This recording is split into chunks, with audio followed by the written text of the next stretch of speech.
चलिए रुक कर लेते हैं स्पेशल रिपोर्ट्स का। भारतीय मौसम विभाग ने देश के कई राज्यों में भारी बारिश का अलर्ट जारी किया है।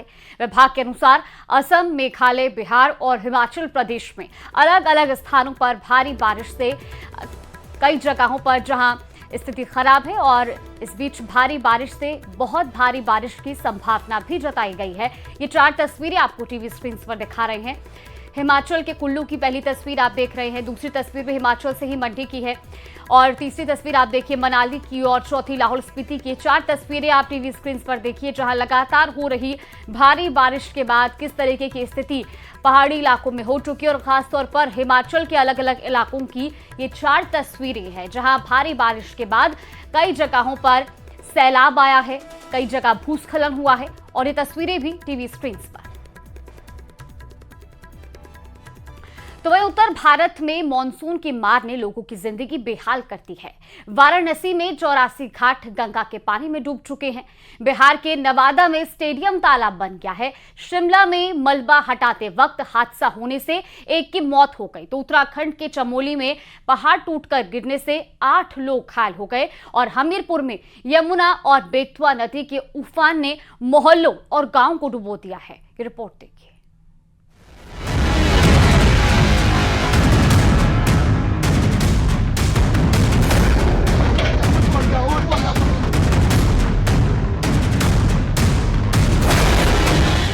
घर, मकान, दुकान सब पानी पानी हो गया।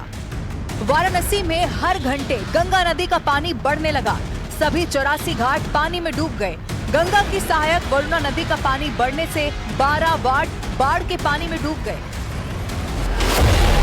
बिहार के नवादा जिले का एकमात्र स्टेडियम तालाब बन गया। बारिश के बीच हिमाचल प्रदेश के शिमला से बेहद डरावनी तस्वीर आई। मलबा साफ कर रही जेसीबी मशीन अचानक से फिसलकर गहरी खाई में जा गिरी, जिससे ड्राइवर की मौके पर ही मौत हो गई। उत्तराखंड के चमोली में तो पहाड़ का एक बड़ा हिस्सा भरभराकर गिर गया। हेलंग इलाके में बन रहे बांध के पास ये लैंडस्लाइड हुआ। इसमें 8 लोगों के घायल होने की जानकारी मिली। पहाड़ से लेकर मैदान तक भारी बारिश ने हर तरह लोगों की मुश्किलें बढ़ा दी हैं। उत्तर प्रदेश के हमीरपुर जिले में यमुना और बेतवा नदियों का रौद्र रूप अब हाहाकार मचा रहा है। खतरे के निशान को पार कर चुकी दोनों नदियों के उफान से शहर के कई मोहल्ले पानी में डूब चुके हैं। गाड़ियों से गुलजार रहने वाली गलियों में अब सिर्फ पानी नजर आ रहा है। दर्जनों गांव खाली हो चुके हैं। हमीरपुर के मुख्यालय से सटे कई डेरे हैं जो पूरी तरीके से जलमग्न हो चुके हैं। देख सकते हैं किस तरीके से यहाँ घर डूब चुके हैं, कई घर गिर भी चुके हैं। स्थिति देख सकते हैं घरों में किस तरीके से पानी घुस चुका है और लोग यहाँ से पलायन करने को मजबूर हैं। कई लोग जो अभी हैं वो घरों में फंसे हुए हैं और अब किस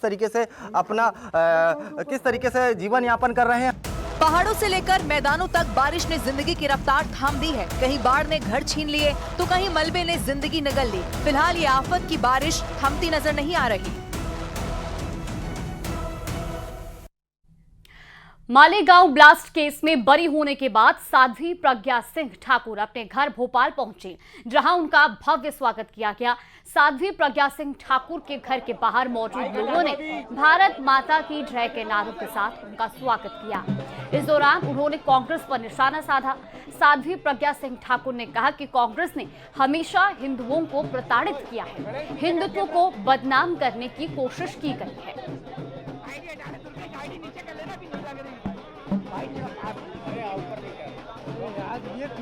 जिससे बहुत बड़े बड़े लोगों के नाम जबरदस्ती बोलने के लिए कहा उन्होंने। मैंने वो नाम नहीं बोले, उनके अनुसार मैंने काम नहीं किया, इसलिए उन्होंने मुझे प्रताड़ित किया। और उन नामों में विशेष तौर पर माननीय भागवत जी का नाम, राम माधव जी का नाम, हमारे माननीय मोदी जी का नाम, योगी जी का नाम, माननीय इंद्रेश जी का नाम और तमाम वो नेता जो बड़े बड़े नेता हैं उन लोगों के नाम लेने के लिए कहा कि उन्होंने कहा और हमने ऐसा किया, ये बोलो। मैंने उनकी बात को नहीं सुना और ना ही माना, इसलिए उन्होंने मुझे प्रताड़ित किया। तो वहीं विश्व हिंदू परिषद के विनोद बंसल ने मालेगांव ब्लास्ट केस के मामले में कांग्रेस पर निशाना साधा। उन्होंने कहा कि कोर्ट के फैसले के बाद कांग्रेस के मुंह पर यह तमाचा लगा है। मानवीय अत्याचारों की हद थी। जिस तरह से हमारी पूज्य साध्वी जी को फंसाया गया, न सिर्फ फंसाया गया बल्कि यातनाएं दी गई, और यातना भी पुलिस अधिकारियों और इन्वेस्टिगेटिंग एजेंसियों द्वारा दी गई, प्रायोजित तरीके से दी गई, जबरन उनसे बुलवाने और उगलवाने का एक षड्यंत्र रचा गया। और जिस प्रकार से रियल अपराधियों को कांग्रेस ने बरी कर दिया और जो फैब्रिकेटेड स्टोरी थी उसको प्रोपोगेट करने की कोशिश करी, जिसमें वो पूरी तरह से टाइम फिस हो गई। अब ये जो कांग्रेस के कुकर्म हैं वो अब इनके सिर चढ़ पर बोल रहे हैं। तो वहीं बिहार में चल रहे एसआईआर को लेकर सियासी घमासान और ज्यादा तेज हो गया है। वोटर लिस्ट के पहले ड्राफ्ट में तेजस्वी यादव ने अपने नाम हटाने का दावा किया था, जिस पर चुनाव आयोग सबूत के साथ सामने आया। वोटर लिस्ट में 416 नंबर पर तेजस्वी यादव का नाम दिखाकर चुनाव आयोग ने उनके दावे को चूर चूर कर दिया।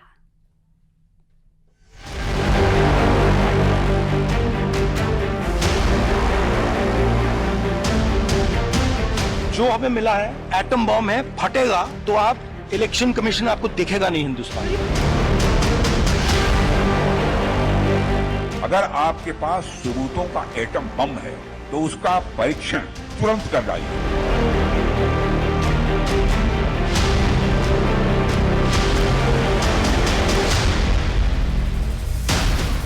बिहार में चुनावी शोर के बीच सियासी तीर चलना लगातार जारी है। एसआईआर के बहाने राहुल गांधी हो या फिर तेजस्वी यादव, हर कोई चुनाव आयोग को घेर रहा है। इन सब के बीच तेजस्वी यादव ने एक ऐसा दावा कर दिया कि खुद चुनाव आयोग को मैदान में उतरना पड़ गया। दरअसल तेजस्वी यादव ने ड्राफ्ट वोटर लिस्ट से अपना नाम कटने का दावा किया था। अब इसी के बाद आरजेडी के नेताओं ने चुनाव आयोग को आड़े हाथों ले लिया। एसआईआर को वोट कटने की राजनीति को जोड़ा और दावा किया कि ऐसे ही न जाने कितने लोगों को चुनाव आयोग ने अपनी लिस्ट से बाहर कर दिया। पर तेजस्वी यादव का ये दावा ज्यादा देर तक टिक नहीं सका। तेजस्वी के दावे के बाद चुनाव आयोग सबूत के साथ सामने आया और ड्राफ्ट वोटर लिस्ट में तेजस्वी यादव का नाम दिखाकर उनके दावे को चूर चूर कर दिया। इतना ही नहीं, तेजस्वी के दिखाए दूसरे ईपीआईसी नंबर की जांच भी शुरू कर दी गई। चुनाव आयोग के सूत्रों के मुताबिक 2020 के चुनाव में तेजस्वी ने ईपीआईसी नंबर RAB 0456228 वाले इस वोटर आईडी का इस्तेमाल किया था। 1 अगस्त को जारी ड्राफ्ट वोटर लिस्ट में ईपीआईसी नंबर RAB 0456228 दिखाया। इलेक्शन कमीशन ने कहा कि तेजस्वी यादव को वोटर लिस्ट से नाम हटाने का दावा बेबुनियाद है। 2015 की वोटर लिस्ट में भी तेजस्वी का ईपीआईसी नंबर यही था। मौजूदा वोटर लिस्ट में तेजस्वी का ईपीआईसी नंबर RAB 0456228 है। इलेक्शन कमीशन ने यह भी कहा कि तेजस्वी के दिखाए गए ईपीआईसी नंबर की पुष्टि नहीं हो सकी। 10 साल से ज्यादा पुराने रिकॉर्ड में ईपीआईसी नंबर RAB 2916120 मिला ही नहीं। ईपीआईसी नंबर RAB 2916120 आधिकारिक ईपीआईसी नंबर नहीं है। तेजस्वी यादव समेत समूचे विपक्ष का दावा है कि बीजेपी के इशारे पर चुनाव आयोग बिहार में बीजेपी और एनडीए को जिताने के लिए एसआईआर की कार्रवाई कर रहा है, तो दूसरी तरफ चुनाव आयोग का साफ कहना है कि विपक्ष ने ऐसा कोई भी दावा पेश नहीं किया है जिसमें दम है, यानी मतदाता सूची को लेकर ऐसा कोई भी सबूत पेश नहीं किया गया विपक्ष की तरफ से जिससे चुनाव आयोग को लगे कि वाजिब तौर पे सवाल खड़ा किया गया। यानी कि बिना किसी आधार के तेजस्वी ने जो दावा किया था उसकी जमीन कच्ची निकली। पर तेजस्वी के दावे में चौंकाने वाली बात यह भी रही कि जिस ईपीआईसी नंबर का तेजस्वी ने दावा किया वो असल में किसी रिकॉर्ड में है ही नहीं। ने चालाकी और साजिश करते हुए इसमें ना तो बूथ का नाम दिया है, ना वोटर का पता दिया है, और सबसे महत्वपूर्ण जो मतदाता का ईपीआईसी नंबर दिया ताकि उसे हम इनका तुलनात्मक अध्ययन जो है, विश्लेषण जो है नहीं कर पाए। यानी चुनाव आयोग की चालाकी है, कहीं वोटर का नाम मतलब जो वोटर का पता नहीं है, बूथ का नाम नंबर नहीं है, और ईपीआईसी नंबर जो है वो नहीं है, ताकि हम जो है पता कर सके कि कौन लोग हैं जिनका नाम कटा। यानी चोर के दाढ़ी में तिनका, यानी छुपाया जा रहा है। तेजस्वी के दावे पर चुनाव आयोग ने सबूत पेश कर दिया और उनके दावे को निराधार बता दिया। लेकिन तेजस्वी के गठबंधन साथी उनके दावे को अब हकीकत समझ बैठे हैं। देखिए, तेजस्वी जी ने भी अगर ये बात कही होगी तो कोई ना कोई उसकी बुनियाद होगी, कहीं से उनको जानकारी मिली होगी, सूचना मिली होगी, तभी उन्होंने ऐसी ही बात कही होगी। वो जिम्मेदार आदमी है, प्रतिपक्ष के नेता है बिहार में, तो ऐसा कोई बयान वो नहीं देंगे जिसकी कोई बुनियाद ना हो। वहीं तेजस्वी के दावे को जेडीयू ने भी बेबुनियाद करार दिया और तेजस्वी यादव से माफी तक मांगने की बात कर दी। चुनाव आयोग ने जो भी सवाल उनके रहे हैं उसका जवाब दिया, लेकिन सबसे पहले आज जो झूठ उन्होंने फैलाया है उसके लिए उन्हें राज्य की जनता से माफी मांगनी चाहिए। एसआईआर के खिलाफ तेजस्वी अकेले अडिग नहीं है। तेजस्वी से पहले राहुल गांधी ने भी चुनाव आयोग पर निशाना साधते हुए दावा कर दिया था कि वोटर लिस्ट पर एटम बम लाने वाले हैं। अब हमारे पास ओपन एंड शट प्रूफ है कि इलेक्शन कमीशन वोट चोरी में इन्वॉल्व है, और मैं लाइटली नहीं बोल रहा हूं, मैं 100% प्रूफ के साथ बोल रहा हूं, ठीक है। और आप सबको पता लग जाएगा, जैसे ही हमने ये रिलीज किया पूरे देश को पता लग जाएगा कि इलेक्शन कमीशन वोटर चोरी करा रहा है। किसके लिए करा रहा है? किसके लिए करा रहा है? बीजेपी के लिए करा रहा है। ओपन एंड शट है, नो क्वेश्चन। हमें मध्य प्रदेश में सस्पिशन था, लोकसभा में सस्पिशन था, महाराष्ट्र में वो थोड़ा आगे गया, स्टेट लेवल पे हमें लगा कि यहां पे चोरी हुई है। वोटर एडिशन हुआ था, 1 करोड़ वोटर्स ऐड हुए थे। फिर हम थोड़ा डिटेल में गए, हमने कहा देखो अब इलेक्शन कमीशन तो मदद नहीं कर रहा है, तो थोड़ी ग्रैन्युलैरिटी में जाना है, गहराई में जाना है। तो हमने अपना ही इन्वेस्टिगेशन करवाया, उसमें 6 महीने लगे, और जो हमें मिला है वो एटम बॉम्ब है। मतलब एटम बॉम्ब है, फटेगा तो आप इलेक्शन कमीशन आपको दिखेगा नहीं हिंदुस्तान में।